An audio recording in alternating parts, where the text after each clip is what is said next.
여러분 안녕하십니까? 사주 상담사 장세진입니다.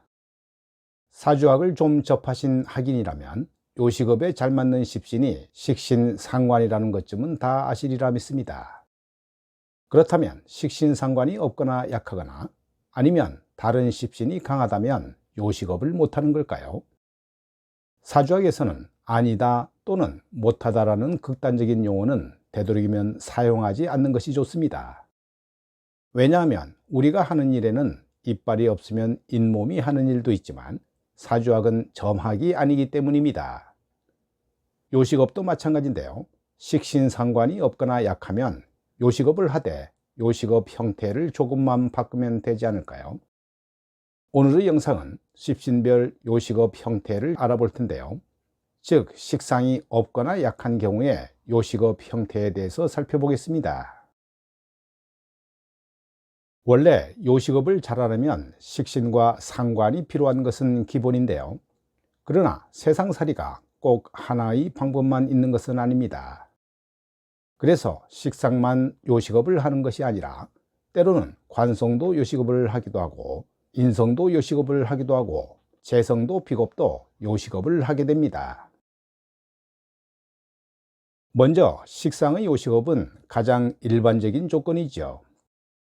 식상은 원래 남을 거두어 먹이고 기르고 양육하고 서비스를 제공하고 제조하는 힘으로 요식업이 적격이라고 볼 수 있습니다. 주로 요리 행위와 서비스 제공까지 다 할 수 있는 전천후의 조건이라고 볼 수 있죠. 인성은 식상의 반대작용인데요.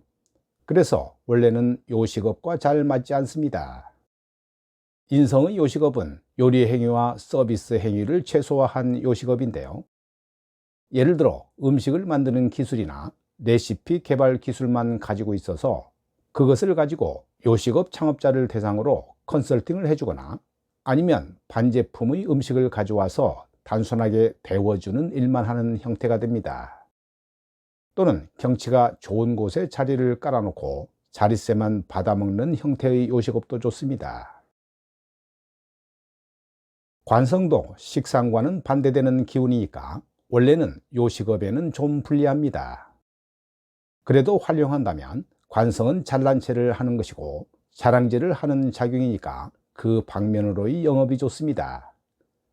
그래서 큰 기업체와 제휴를 맺고 하는 프랜차이즈, 브랜드 대리점업 형태의 요식업을 하면서 우리 회사의 요리는 최고의 맛과 위생도 좋습니다. 라는 식으로 요식업을 하는 것이지요.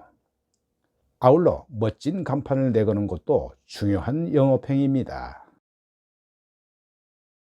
재성은 원래 유통이나 판매 등의 작용인데요.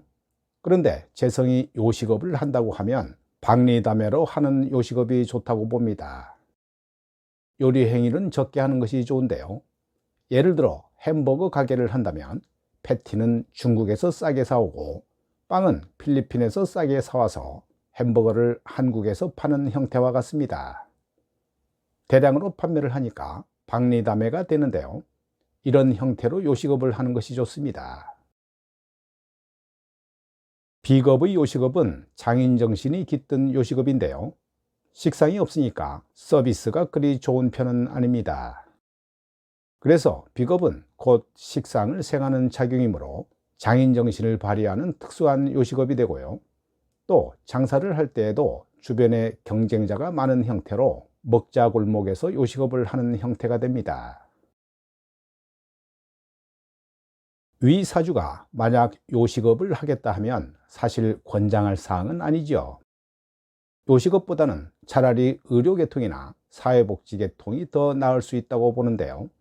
왜냐하면 요식업 행위를 하는 십신은 식상이 필요하기 때문입니다.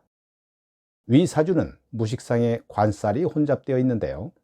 식상과 반대되는 글자가 있으니까 요식업과는 거리가 많이 멀다고 보는 것입니다. 보통 이렇게 관살이 혼잡되어 있으면 주로 다중접객 서비스업 형태가 맞는데요.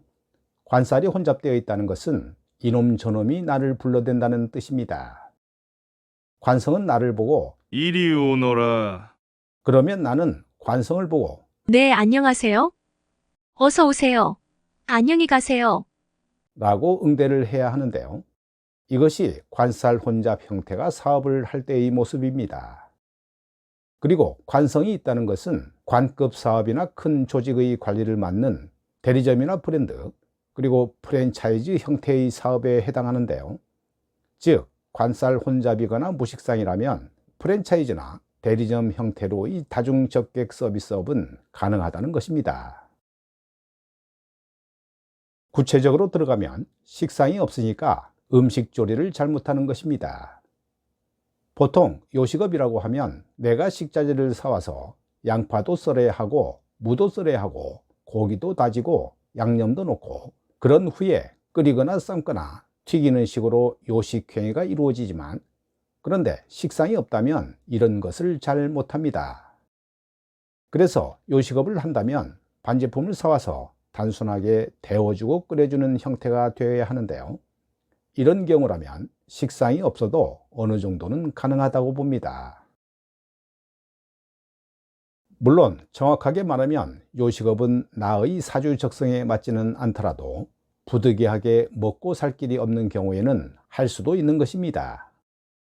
그렇다면 최소한 어떤 양상과 방향으로 해야 하는지 방향을 설정하고 안내해 줄 수 있어야 하는데요. 만약에 위 사주팔자 원국에 인석이 있다면 술도 팔면서 자릿세를 받아도 좋습니다.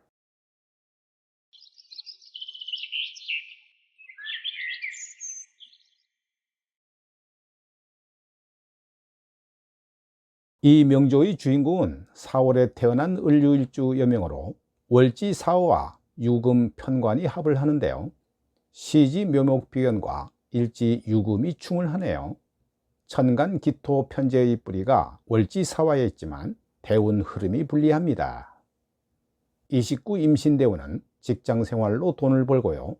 39 개유대운의 지지 사유합으로 돈을 버는 운이 오면서 40대 이후 고기 굽는 장사를 하면서 돈을 벌지만, 49 갑술대운의 천간 갑목겁재, 59 을해대운의 천간 을목비견이 재물을 묻고 깨뜨리는 운로여서 돈이 잘 모이지 않는다고 봅니다. 일지 유금 편관이 남편인데요. 남편이 폭언으로 자식이 주눅들어 지내고 있습니다. 이 명조의 주인공은 추걸에 태어난 기해일주 남명으로 남방 화운에 발복하는 팔자인데요.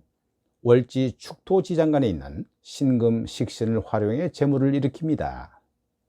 월간 을목 편관의 기운이 무력하지만 병화 화기운은 연지 오화와 시지 인목의 뿌리가 든든하네요. 공부, 자격증, 학위 등을 활용해 진로를 개척할 수 있으며 직장 생활보다는 자영업이 잘 어울리고요. 배운 것을 직업에 써먹는 것이 가능하고 손재주가 있으므로 요리사로 돈을 법니다. 10일 정묘대운은 10대 중반 전후부터 20세 이전까지 대인관계의 어려움은 없지만 20일 무진대운까지 자격증을 따거나 전문 지식을 습득해서 진로를 개척할 것으로 봅니다. 20대와 30대 직장 생활은 가능하지만 40대 이후는 식당을 개업하여 돈을 벌 수 있겠네요. 대인관계나 남녀관계 쪽으로 시비구설이 일어날 수 있으며 그로 인해 직업활동이나 사회생활에 어려움이 따를 수 있습니다. 오늘 영상은 여기까지입니다. 여러분 감사합니다.